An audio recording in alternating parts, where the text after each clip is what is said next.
یہ پہلے بھی طالب فساد رہے ہیں اور بہت سی باتوں میں تمہارے لیے الٹ پھیر کرتے رہے ہیں، یہاں تک کہ حق آ پہنچا اور اللہ کا حکم غالب ہوا اور وہ برا مانتے ہی رہ گئے۔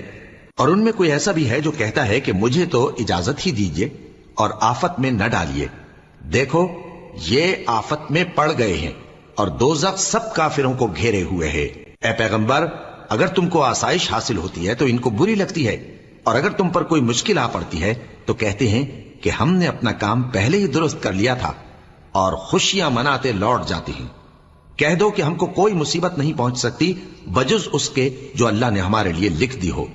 وہی ہمارا کارساز ہے، اور مومنوں کو تو اللہ ہی پر بھروسہ رکھنا چاہیے۔ کہہ دو کہ تم ہمارے حق میں دو بھلائیوں میں سے ایک کے منتظر ہو، اور ہم تمہارے حق میں اس بات کے منتظر ہیں کہ اللہ یا تو اپنے پاس سے تم پر کوئی عذاب نازل کرے یا ہمارے ہاتھوں سے تمہیں عذاب دلوائے، سو تم بھی انتظار کرو، ہم بھی تمہارے ساتھ انتظار کرتے ہیں۔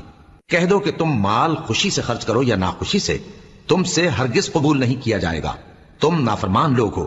اور ان کے خرچ کیے ہوئے مالوں کے قبول ہونے سے کوئی چیز مانے نہیں ہوتی سوائے اس کے کہ انہوں نے اللہ سے اور اس کے رسول سے کفر کیا،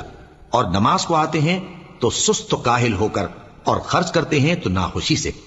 بس تم ان کے مال اور اولاد سے تعجب نہ کرنا، اللہ چاہتا ہے کہ ان چیزوں سے دنیا کی زندگی میں ان کو عذاب دے، اور جب ان کی جان نکلے تو اس وقت بھی یہ کافر ہی ہوں، اور اللہ کی قسمیں کھاتے ہیں کہ وہ تمہیں میں سے ہیں، حالانکہ وہ تم میں سے نہیں ہیں۔ اصل یہ ہے کہ وہ ڈرپوک لوگ ہیں۔ اگر ان کو کوئی بچاؤ کی جگہ جیسے قلعہ یا غار یا زمین کے اندر گھسنے کی جگہ مل جائے تو اسی طرف رسیاں توڑاتے ہوئے بھاگ جائیں، اور ان میں بعض ایسے بھی ہیں کہ تقسیم صدقات میں تم پر تانا زنی کرتے ہیں۔ اب اگر ان کو اس میں سے خاطر خواہ مل جائے تو خوش رہیں، اور اگر اس قدر نہ ملے تو جھٹ خفا ہو جائیں، اور اگر وہ اس پر خوش رہتے جو اللہ اور اس کے رسول نے ان کو دیا تھا، اور کہتے کہ ہمیں اللہ کافی ہے، اور اللہ اپنے فضل سے اور اس کے پیغمبر اپنی مہربانی سے ہمیں پھر دے دیں گے، اور ہمیں تو اللہ ہی کی رضا مطلوب ہے، تو ان کے حق میں بہتر ہوتا۔ صدقات یعنی زکوٰۃ و خیرات تو مفلسوں اور ناداروں اور کارکنان صدقات کا حق ہے،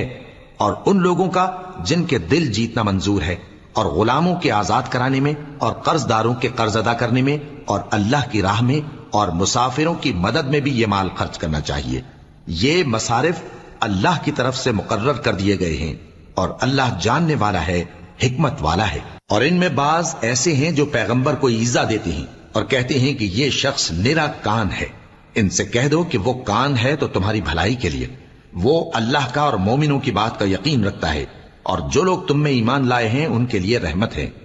اور جو لوگ اللہ کے رسول کو رنج پہنچاتے ہیں ان کے لیے عذاب علیم تیار ہے۔